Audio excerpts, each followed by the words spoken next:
Nilifanya mapenzi na bibi yangu na hata kunibebea mimba yangu. Stori hii ni nzuri sana. Naomba tuanze mwanzo mwisho ili tuweze kuelewa nini kilitokea na hata bibi kunibebea mimba. Mimi mjukuu wake, mtoto wake wa kike ndo alinizaa mimi. Siku moja nilikuwa nimemaliza kidato cha 4. Nikamwambia mama, nahitaji kwenda kupumzika kwa bibi. Maana nimesoma sana, ninaamini matokeo yangu yatakuja vizuri. Lakini kabla hajaja ya kwenda kidato cha 5, ninaomba kwanza niende kwa bibi, niende nikapumzike. Mama yangu aliniambia sawa, acha nitafute nauli na nikupe uende kwa bibi yako ukapumzike. Nilipofika kwa bibi, bibi alinipa kazi ya kwenda kuchunga. Wakati nilikuwa ninaenda nachunga asubuhi, jioni narejea, nakuta bibi ameniandalia chakula kizuri, maziwa ya mtindi na nyama ambayo ilikuwa ni nyama ya kuku za kienyeji. Kila siku nilikuta hivyo, kama akibadilisha basi ni nyama ya ng'ombe. Siku moja usiku nimelala, bibi alikuja. Akanambia, mjukuu wangu, kuna jambo nataka nikwambie. Nikamuuliza, jambo gani bibi? Akasema, mjukuu wangu, wewe ni mzuri sana. Kuna binti hapo nje kaniambia amekupenda sana. Nikamwambia, bibi, mimi sitaki mapenzi na wala sihitaji hayo. Mimi ni bado mtoto mdogo. Lakini bibi alisema, nimependa sana uamuzi wako. Nilikuwa nasikia vibaya. Nilitaka nimchape makofi yule binti baada ya kutamka kwamba amekupenda wewe. Kwa nini akuharibie maisha? Sitaki kusikia tena mtu anakwambia sijui nini na nini. Lakini bibi nimwambia uwe na amani. Mimi ni mtoto wa kiume, najua ninachokifanya. Siwezi kutembea na vijana wa ovyo ovyo au visichana vya ovyo ovyo huko kijijini. Sijui vimezaliwaje, havijui kuoga na wala sina huo mpango mimi. Kwanza mama yangu aliniambia nisijihusishe na masuala ya mapenzi, maana watu wanazaliwa na maukimwi siku hizi.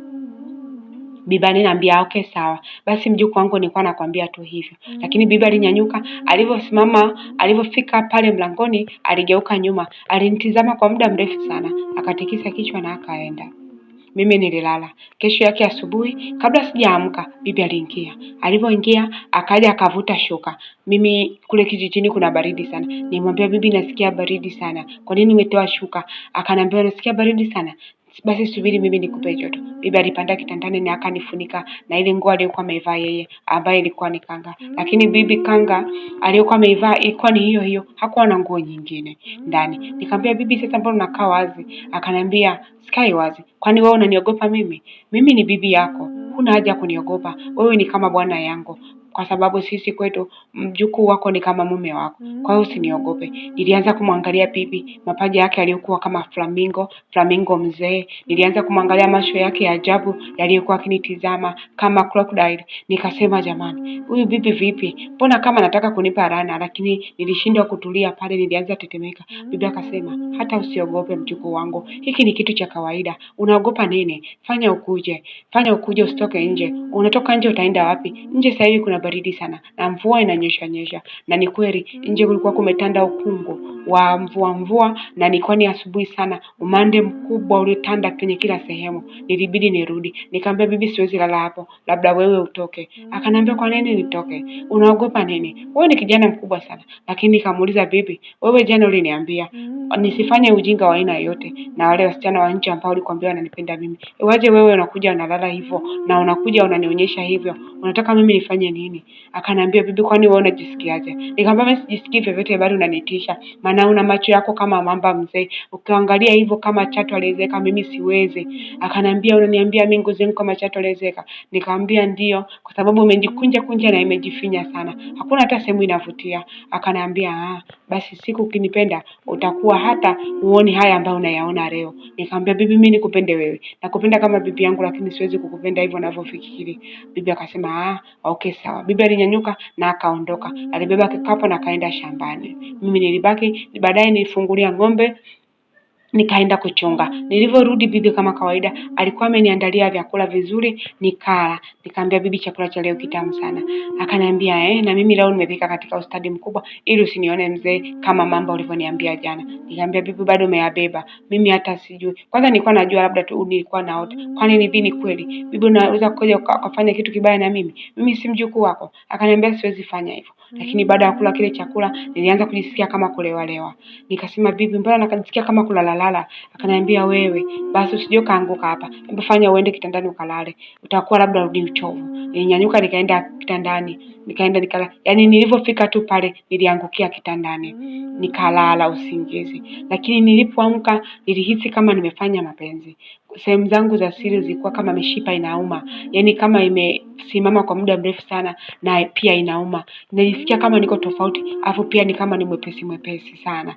Lakini sikuwa naelewa kwa sababu nilikuwa nimevaa nguo kama nilivyokuwa nimevaa. Niliamka ulikuwa ni usiku sana, yani karibia na asubuhi. Lakini sikuelewa nini kinaendelea. Nikasema kwani jana nilikula nini? Mbona kama nilala kama mfu? Sikuelewa nini kimeendelea. Bibi asubuhi niliamka kama ameniwekea maziwa, akaniambia ukunywe maziwa mjukuu wangu na baadaye utafungua mifugo, utaenda kuchunga. Mimi naenda shamba kulima. Bibi aliondoka. Nikawa natamani kumuuliza bibi ni nini kilijiri au kuna nini kinaendelea, lakini sikuwa nimeelewa. Nikawa nimekaa kule kwenye mifugo, ninakolishia mifugo, yani niseme polini. Nikaa nawaza sana, kuna kitu hakipo sawa, mwili wangu haukuwa hivi. Lakini wakati nimekaa kwenye mawazo, alikuja binti huyu, alikuwa anaitwa Jonita. Jonita alikuja akachanganya mifugo yake na ya kwetu, akaniambia unaweza kukaa na wewe? Nikaambia sawa, unaweza kukaa. Binti yule alikuwa ni mzuri sana. Nilivyomwangalia kwa uzuri, nikagundua kuwa haka kabinti ni kabinti pekee kama kamalikia kwenye kile kijiji. Nikamwambia unaitwa nani? Akaniambia naitwa Jonita. Nikamwambia jina lako nzuri. Akaniambia asante. Akaniambia wewe ni mjukuu wa mama Aziza? Nikamwambia ndio. Akaniambia unaishije na bibi yako? Nikamwambia naishi tu vizuri, kwani nini? Akasema hapana, mimi mama yangu aliniambiaga siku moja bibi yako wewe ana tabia mbaya. Nikamuuliza tabia mbaya gani? Akasema sitaki kusema kwa sababu ni bibi yako, lakini unavyokaa naye utakuja kumjua. Lakini bibi yangu mimi hana tabia mbaya, hana sifa za ajabu, niko tu vizuri. Basi tulipiga stori sana kule polini, lakini jioni tulirudi kutoka malishoni na nilirudi nimkuta bibi kanipikia chakula kama cha jana. Nikamwambia bibi, leo mimi sijisikii kula. Bibi alilalamika sana, kwa nini hujisikii kula? Naomba ule mjukuu wangu. Akanilazimisha na nikaweza kula kile chakula. Baada ya kula nianza kujisikia kama vile jana nilivyokuwa najisikia, usingizi mwingi ambao hata uelewi unatoka wapi. Nikasema bibi, najisikia kulala. Akaniambia fanya haraka mjukuu wangu, nenda kalale. Nikaenda kulala. Nilivyolala nilikuta tena asubuhi niko vile kama nilivyojikuta jana. Mwili wangu umechoka kama umefanya kazi kubwa sana, lakini pia najisikia vizuri. Sina hamu ya mapenzi. Yani sijisikii kama kuna kitu ambacho nimekikosa kama nilivyokuwa najisikia mwanzo. Uzito ovyo, viungo kuwa vizito, kufikiria vitu vya ajabu, sikuwa nafikiria tena. Ilikuwa hivyo. Nikamwambia bibi, mimi sasa hivi nalala kama mfo. Kwa nini? Bibi akaniambia unachoka sana mjukuu wangu, labda nikupokee kwenda kuchunga. Nikamwambia hapana bibi, usinipokee, naweza fanya hii kazi. Basi tuliendelea hivyo na niliendelea hii swala kama mara 5 mara 6. Lakini siku moja wakati niko kule polini, huyu binti ambaye nilikuwa anaitwa Jonita, nilikuwa natunga naye ng'ombe, na yeye aliweza kuniangusha katika zinaa. Tulifanya mapenzi. Baada ya kufanya vile, alikuwa akiniambia kuwa yeye ananipenda sana, kwa hiyo nimpe zawadi ya penzi, na mimi nikaona haina shida, acha tu nimpe. Lakini sikuwa niko kama vile, ujue nilikuwa sijaifanya hivyo vitu kwa muda mrefu sana. Niliwahi fanya kipindi niko form 2, lakini sikufanya tena hata nilipomaliza form 4. Na huyu mtu ambaye nilifanya naye tuliahidiana kwamba hatutofanya mpaka tuje tuoane. Hivyo basi nilikuwa niko na kamchumba ambako ndilikuwa tuingiliani tena. Lakini the way ambavyo nilifanya na huyu binti, sikuona kwamba naonekana sijafanya muda mrefu. Nilifanya kama ni mtu ambaye nafanya kila siku. Nikashangaa, mbona sioni? Unajua kuna ile namna mtoto wa kiume kama hujafanya muda mrefu, ukiwa unatoa zile mbegu unaona kabisa kwamba hizi ni mbegu ambazo zinatoka kwenye kilindi huko ndani. Lakini nilifanya kama kawaida. Nikashangaa. Nikasema mbona naonekana kama ni mtu wa kawaida, lakini sikumwambia huyu binti. Na huyu binti alisema anaomba nisimuumize. Tuliendelea kufanya ujinga na huyu binti huku polini, na nyumbani pia kuna ile hali ya kulala bila kujitambua ilikuwa inaendelea. Siku moja nilimuona bibi akiwa anatapika. Nikamwambia bibi, unaumwa? Akaniambia hapana mjukuu wangu, siumwi. Nikamwambia sasa mbona unatapika? Akaniambia hata mwenyewe nashangaa, sijui hata ni kwa nini. Nikamwambia basi pole, labda utakuwa unajisikia vibaya. Akaniambia asante. Basi tulishia hapo. Mimi nikaenda zangu kuchunga. Wakati nimeenda kuchunga mchana, yule binti tuliendelea kufanya ujinga wetu kama kawaida. Lakini nilishangazwa wakati nafanya hilo jambo, nilikuja kugundua kwamba bibi alikuwa yuko ile sehemu ambako sisi tunafanya ule ujinga. Maana nimemaliza, najifuta jasho, nageuka nyuma, namuona bibi yupo kwenye mti. sehemu amejibanza, alikuwa anatuangalia muda huo wote. Nikamwambia bibi, kumbe wewe ulikuwa umekuja huko? Bibi hakuweza kugeuka nyuma na aliondoka kaenda nyumbani.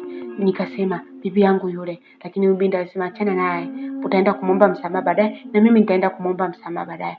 Basi jioni tulivyorudi nilimkuta bibi hajapika chochote wala tengeneza kile chakula kitamu ananipikiaga, wala maziwa yale ya kukurogwa ananiwekeaga yaliyochanganywa na damu ya miti fulani. Sisi kwetu huwa tunaweka maziwa tunachanganya, kama kuna mti mmoja unatoka rangi kama ya damu, wanakorogea humu, wakikupa ukinywa, kama wewe ni mwanaume nasema nakuwa ni mwanaume sahihi. Kwa hiyo mimi niliajulia huku bibi alikuwa akinipa na ni ana ladha nzuri sana. Kwa hiyo nilikuwa nikinywa, bibi siku hiyo hakuandaa chochote nyumbani. Nilishangaa. Nikamwambia bibi, kwa nini? Mbona na njaa alafu sijakuta chakula? Bibi alisema najisikia vibaya ndio maana sijapika. Ikiwezekana nenda kwa jirani yako, nenda ukale. Yaani kwa huyu msichana Joanita.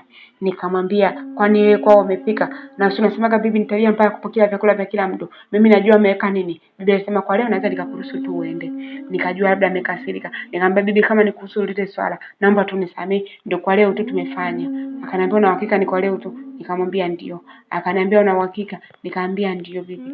Akaniambia uliniahidi nini? Nikamwambia nilikuahidi kutokutembea na wanawake wa ajabu ajabu huko vijijini. Akasema na unafanya nini? Nikamwambia nimefanya makosa, binti ameniconvince. Unajua hasi na chana hazikai pamoja bibi, nisamee tu. Lakini sitamchezea. Kama kweli Mungu akijalia nitaenda nitasoma nitarudi kuja kumuoa. Kwa hiyo kama unakasirika labda nitakuwa nachezea mabinti wa watu, basi nakuahidi kwa huyu mimi sitomchezea.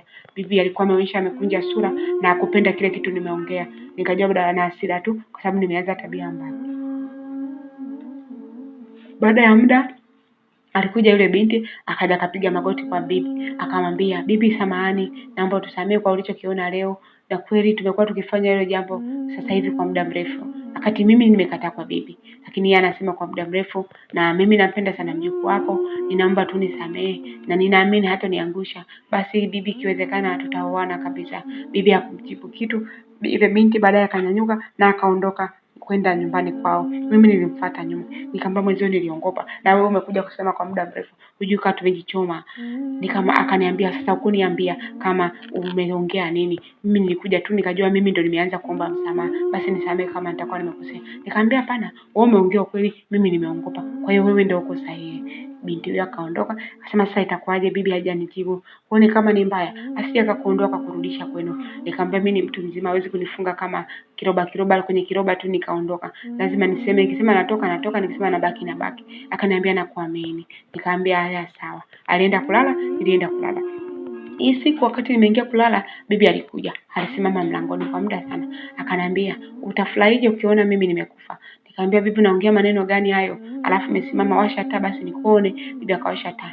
Akasema, "Utajisikiaje mimi ukiona siku nimekufa kwa ajili yako?" Nikamwambia, "Bibi wewe ufe kwa ajili yangu? Kwa nini ufe kwa ajili yangu bibi?" Akaniambia, "Mambo unaendelea kufanya sasa hivi, naona dalili zote za mimi kwenda kufanya jambo la ajabu, kwa sababu naona kama hujaniheshimu." Nikamwambia, "Bibi sikuelewi." Bibi akasema, "Subiri kwanza." Akaja pale akaniambia, "Nilikwambia siku moja, nilikuja hapa nililala kwanza. Ukaniambia unaniogopa na huwezi fanya jambo lolote. Lakini kumbe kuna watu wanaweza kufanya na hayo jambo. Wewe hujui kama mimi babu yako alikufa miaka mingi?" Nikamwambia, "Ndio bibi najua." Akasema, "Unafikiri mimi shida zangu na nani nazimaliza?" Nikamwambia, "Bibi sijui shida gani unasema yani?" Akaniambia, "Ina maana wewe ni mtoto mdogo hujui kama mimi natakiwa niingiliwe." Nikamwambia, "Bibi mbona unaongea vitu vizito?" Akaniambia, "Sio vitu vizito, umevitaka wewe. Kwa sababu ulijifanya mtoto lakini kumbe ni mkubwa. Ina maana wewe hujisikii chochote juu yangu." Nikamwambia, "Bibi hapana, usiongee maneno makali hivyo. Mimi siwezi kujisikia chochote juu yako wewe. Wewe ni mtu mzima, wewe ni bibi yangu. Kwa nini nijisikie chochote? Uone nitakuwa nakukosea?" Akaniambia, "Okay sawa. Kumbe wewe basi unipendi mimi. Ndio maana nimekwambia siku moja ukikuta maiti humu ndani utafurahi." Nikamwambia, "Bibi usiseme hivyo na sijapenda." Bibi alikuja akakaa pembeni yangu. Bibi akaniambia, "Mjukuu wangu, labda nikwambie ukweli. Mimi ndo mpenzi wako sahihi." Nikamwambia, "Bibi, mpenzi wangu kivipi?" Akaniambia, "Wewe hujui kama unatembea na mimi." Nikamwambia, "Natembeaje?" Akaniambia, "Sikia nikwambie, tangu umefika hapa mimi nimekuwa nikitembea na wewe kimapenzi. Lakini wewe hujui. Na nilijua kwa sababu ulikuwa hujui, hujai kufanya, kwa sababu nilivyokukuta nafikiri kabisa ulikuwa hujai kufanya. Kwa hiyo mimi ndo mtu wako wa kwanza kwenye mapenzi." Nikamwambia, "Mimi sijui na sijai kuona." Akaniambia, "Ndio maana sasa leo nataka ufanye ukiwa naelewa, labda akili yako itarudisha kwamba ulikuwa unafanya hiki kitu ukiwa umeelewa. Nilikuwa nakuwekea chakula cha kuletea usingizi ili usitambue nini kinaendelea, lakini kwa kuwa nimekufuma leo nafanya mapenzi na yule binti kule polini, acha nikujuze ukweli kwamba mimi ndiye nilikuwa nafanya mapenzi na wewe karibia kila siku hapa. Bibi alisema, ukitaka nikusamehe na uendelee na huyo binti, basi fanya hiki ninachokitaka mimi. Bibi alianza kusema kwamba nimruhusu ashike sehemu zangu za siri. Nilimwambia bibi, sawa, fanya unachokitaka wewe, lakini huyu binti mimi ninampenda. Basi bibi alianza kunishikashika. Alinishikashika sana sehemu za siri, na mimi nilikuwa najitahidi na kujizuia, kwa sababu kwa muda mrefu alinishika, lakini mashine haikuwa imesimama. Lakini baadaye akaniambia, unanichukia si ndio? Ndio maana umegoma hata kunyanyuka. Nikamwambia hapana bibi, mimi nakuogopa. Akaniambia naogopa nini? Na mimi nafanya nawe kila siku na nakuwa uko vizuri kabisa. Tena mjukuu wangu umejaliwa sana maumbile mazuri, umetairiwa vizuri. Kwa nini unautaki kusimamisha sasa hivi? Nikamwambia bibi, nitasimamishaje? Mimi nakuogopa wewe. Akaniambia unaniogopa? Siku ile niambia nina ngozi kama ya kenge, sijui ya bamba, sijui ya chatu. Kwa hiyo ndio unachofanya naogopa? Nikamwambia hapana bibi, usiseme hivyo, wewe ni bibi yangu mimi, huwezi kuwa hivyo. Akaniambia si ulisema? Nikamwambia nilisema tu, lakini bibi huwezi kuwa hivyo. Akaniambia sasa nataka huku chini kusimame tufanye jambo hapa, ndipo nitajua kwamba wewe na mimi tunaelewana. Kwa hiyo ilibidi nianze kujilazimisha, nikasimamisha mashine na bibi alipanda hewani. Alienda hewani yeye mwenyewe. Alienda kwa muda mrefu sana, maana mimi sikuwa niko willing. Kwa hiyo alikuwa anafanya kama anafanya peke yake. Kwa hiyo alichezea muda mrefu, alicheza midundiko peke yake, ngoma zake zote ambazo kiruga ambazo alikuwa anazijua alizicheza peke yake, maana nilikuwa namwangalia tu. Na baadaye hatimaye nikaona na mimi naelekea kukubali muziki, nikaamua kukubali, tukacheza kidogo na mimi nikafika mwisho. Bibi akasema mambo si ndio haya. Umeona muziki tunavyocheza vizuri? Umeona muziki wa kizee wewe? Unacheza na hao wanaonuka mikojo, hawajui chochote kile. Fanya mambo na mtu mzima, uolee mambo mengi wewe. Lakini ndio hivyo, bibi tuliendelea. Bibi alirudia tena, akarudia tena. Na mimi kule nilikuwa nikienda kuchunga na yule binti, tuliendelea tena kufanya. Siku moja yule binti na yeye nilimwona anatapika. Nikamwambia, "Mbona kama unatapika? Unasema ukitapika ni dalili za mimba." Akaniambia hata sielewi. Lakini bibi mara nyingi nilikuwa nikimwona anaendelea kutapika tu, lakini anaendelea kutapika. Sikuwahi kunotice kitu chochote kwamba kuna mabadiliko yote kwa bibi. Lakini nishangaa siku hiyo bibi naye ananiambia, "Hivi mjukuu wangu, nikikwambia mimi ni mjamzito utakubali?" Nikamwambia bibi, mimi siwezi kubali kwamba wewe ni mjamzito eti afu unabebaje mimba na mtu mshakwama na hedhi kabisa. Akaniambia unajuaje kama mimi nimekwama hedhi? Nikamwambia sijui, lakini najua umri wako. Nilivyosoma mimi lazima umefika menopause. Akasema hapana, sio kweli. Kuna mti ukinywa unarudi unakuwa msichana. Ndio mimi nilivyo. Naweza kubeba mimba. Nikamwambia bibi, sasa umekunywaje mti kwa kumbebea mimba nani? Akaniambia ni unambebea mimba mjukuu wangu.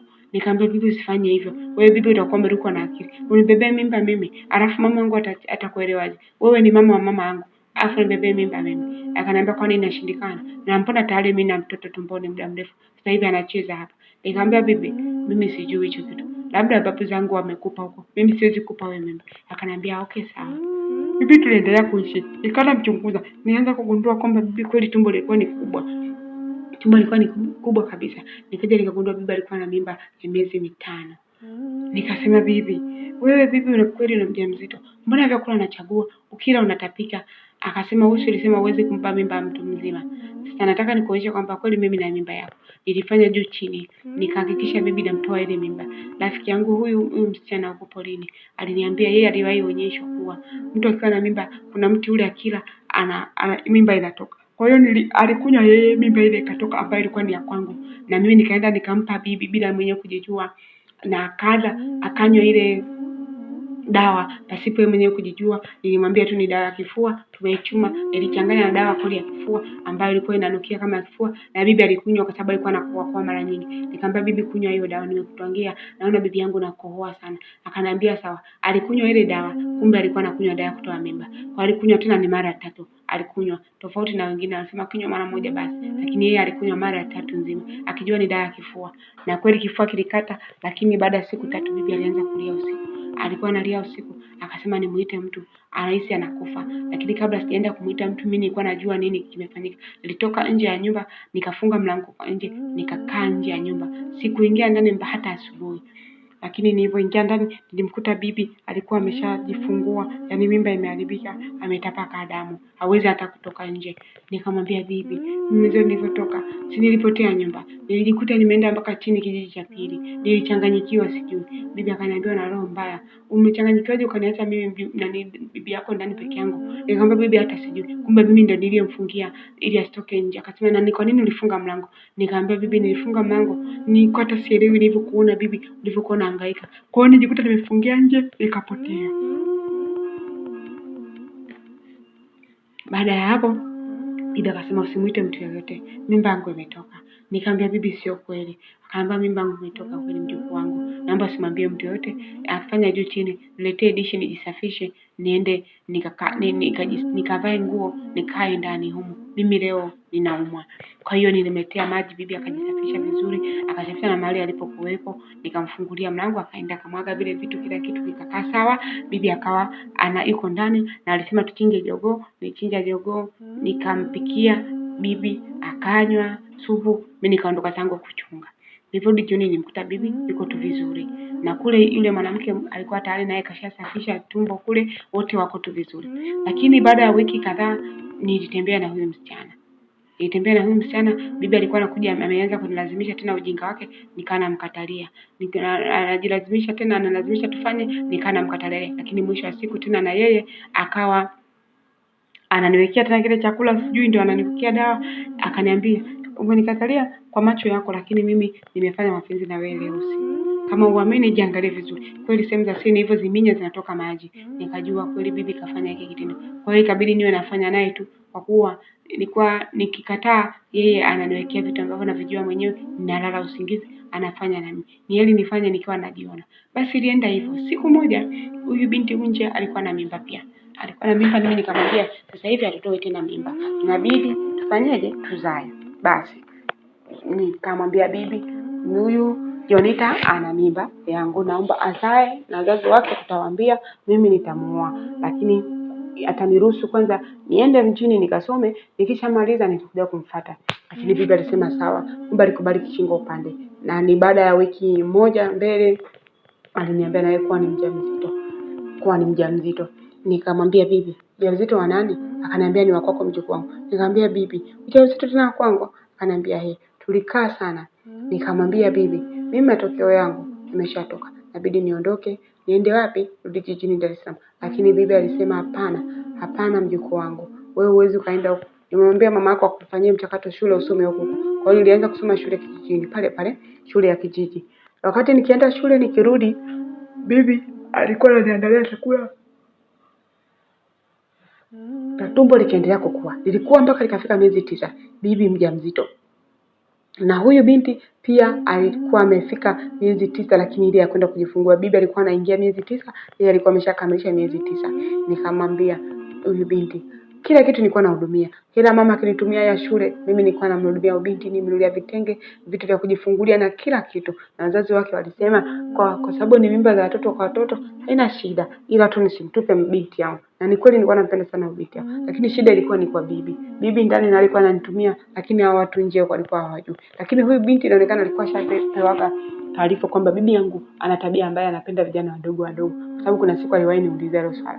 Basi siku ambayo huyu binti anakaribia kwenda kujifungua, walisema inabidi akae upande wa kwetu kwa sababu ni mtoto wa kwanza, bibi yangu atamuuguza. Na bibi alikuwa na tumbo tu kubwa, watu walikuwa hawajui. Basi bibi alisema hivi kwamba huyu inabidi aje akae kwetu. Ili akajifungue. Na ni kweli mimi nilitengeneza ule mti ambao nilimpaka bibi kwa kipindi cha nyuma, ambaye nionyesha msichana kwa ajili ya kutoa mimba, nikampa bibi. Nikasema siwezi kuruhusu bibi ajifungue, tumbo ni miezi karibia 9. Basi nilimpa bibi ile dawa wakati huyu binti amekuja kwetu kujifungua. Nilipompa bibi alianza aliumwa tumbo, na baadaye akawa anasukuma kabisa mtoto. Na wakati huyu binti amemwona bibi yangu mimi akiwa anasukuma mtoto, na yeye alianza kuumwa uchungu ghafla. Kwa hiyo watu wawili wakawa wanajifungua kwa pamoja. Basi bibi akasukuma mtoto, akawahi kusukuma mtoto yeye, wakati huyu binti naye ameanza anaumwa uchungu umechangamka kweli kweli. Baada ya kusukuma yule mtoto, mimi sijui ilikuwaje? Kwa sababu nilichanganyikiwa baada ya kuona watu wote wanalia, yani kila mtu analia kivyake. Nilitoka nje kwenda kumtafuta yule mama yule binti, sikumkuta nyumbani kwao. Nikaenda shambani kwenda kumuita kwamba aje huku asaidie binti, atajifungulia nyumbani, twende hospitali. Wakati narudi sikumkuta kule shambani. Huyu mama, tuseme mama mkwe, sikumkuta kule shambani. Narudi nakuta bibi ameshika mtoto na huyu binti mwingine ameshika mtoto, lakini huyu binti amemshika mtoto ambaye amekufa na huyu bibi ameshika mtoto ambaye ni mzima. Na binti alikuwa analia sana, anasema bibi, mtoto wangu mimi ni huyo huko, lakini bibi alikuwa anasema mwanao ni huyo hapo. Mtoto wangu mimi ni huyo huko, bibi anasema mwanao ni huyo hapo. Basi baada ya hapo mimi nilisema kwani mbona sielewi? Binti alisema mimi nimejifungua, bibi kanizalisha mtoto wangu kamchukua yeye. Na huyu bibi anasema mimi nimejifungua mjukuu wangu, mimi ndo nilikuwa kwanza kujifungua, mtoto wangu ndo huyu hapa, yeye wa kwake huyo na hamtaki. Basi nikasielewi, na wote wamejifungua watoto ni wa kwangu, lakini mmoja amekufa mmoja mzima. Mimi nilichokifanya, nilienda kanisani, kulikuwa kuna mwinjilisti mmoja, nikamwelekeza nyumbani kwangu kuna shida ambako ni kwa bibi yangu, wamejifungua watu wawili, wanalilia mtoto mmoja. Yule mwinjilisti alikuja akasema mtoto ni wa nani? Bibi alisema huyu kijukuu changu kimejifungua mtoto ni huyo hapo na amtaki, mimi nimejifungua mtoto ni huyo. Yule mwinjilisti alisema wewe bibi ulikuwa na mimba? Akasema ndio, nilikuwa na mimba na ndio maana tunaona kuna watoto wawili hapa. Basi huyu mwinjilisti alisema ninachukua panga niwagawie huyo mtoto mzima, mgawane. Kwa hiyo alichukua panga akamlaza mtoto mzima pale kwenye jiwe, akasema ninakata nusu nitakupa bibi, nusu nitakupa wewe msichana. Lakini bibi alisema kata kwa sababu mimi najua ni mwanangu, kata hiyo nusu nipe. Huyu binti alisema usikate, naomba umpe bibi huyo mtoto. Na ndipo mchungaji huyu aliposema kwamba huyu mtoto ni wa huyu binti. Mwenye mtoto asingekubali kukatwa mtoto wake, lazima kuna namna. Naomba bibi mpe mtoto wake huyu, na ukiendelea kufanya hicho kitu mimi nitaenda serikalini, nitakushtaki kwa sababu huyo mtoto mwenyewe hatujui hata umempata wapi. Wewe cha kufanya, waite watu wakazike huyo mtoto wako aliyekufa, afu acha binti wa watu anyonyeshe mtoto wake. Binti alipewa mtoto na bibi alienda kuzika ule mtoto. Baada ya hapo nilimuomba bibi kuwa naomba niende Dar es Salaam, mimi siwezi kuishi hapa na wewe, maana naona unaniharibia maisha yangu.